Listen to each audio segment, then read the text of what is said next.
এই যে বাড়ি ওই করে বাতল এই যে ওই পারে এদিক দিয়ে আইতাম ওই জায়গায় বয়ে থাকতাম আমি মাঝে মধ্যে তুমি যাইতাম নাহলে আমি ওই জায়গাটা এই জায়গাটায় বয়ে অনেক গল্প করছি এই জায়গাটা সেই অনেক ইতিহাসময় জায়গা তোমার বসলে এই জায়গায় একটু বসে থাকবে নাকি অনেক মজা আছিল ওই যে সেই বসলে সেই মজা লাগে আল্লাহ এইভাবে বৈশা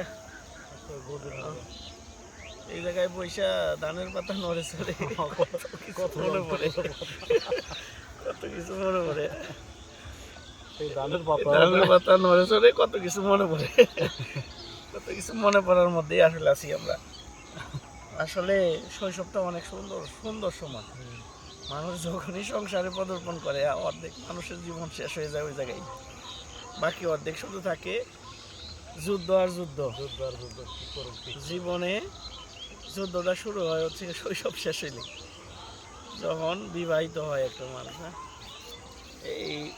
এই শালার বিবাহ জিনিসটা এমন এজন্যই তো নসিকাতা গাইছে মানুষ দু প্রকার জীবিত বিবাহিত খাইলেও পস্তাইব না খাইলেও পস্তাইব সবার অনেকে কইতো বিয়ার আগে যে করবার লইছো বিয়া বুঝবা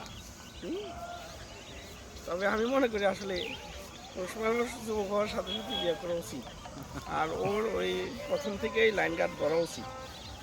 আর সবচেয়ে বড় কথা হচ্ছে গিয়া মানুষের বড় হইতে গেলে ফ্যামিলি থেকে একটু দূরে দূরে থাকা উচিত, তাইলে জীবনে সে অনেক কিছু করতে পারবে। আর ফ্যামিলির মায়ায় যারাই পড়ছে আমাদের মতো এই কি করবো বড় করে জীবন আর হচ্ছে গিয়া হতাশ হওয়া যাবে না। আল্লাহ বলছে যে ইন্নাল্লাহ মা সাবিরিন, আল্লাহ ধৈর্যশীলদের সাথে আছে। সো ধৈর্য ধরতে হবে যে কোনো কঠিন পরিস্থিতিতে ইনশাল্লাহ, এবং আল্লাহর রহমত থেকে বঞ্চিত হওয়া যাবে না, নিরাশ হওয়া যাবে না, আল্লাহর রহমতের দরিয়া। তবে এখানটা আসলে দেখা অনেক দিন পর অনেক বছর পর বিবাহর পরে এভাবে বসা হয় না, 2 যুগ পরে ঠিক আছে। তো মনে হয় 2 যুগ পর এখানে আসলাম আবার, আর সেই শৈশবের ইতিহাস আমাদের এখন মনে পড়ছে এবং সুন্দরভাবে আপনাদেরকে একটু বর্ণনা করে বা দেখানোর চেষ্টা করলাম।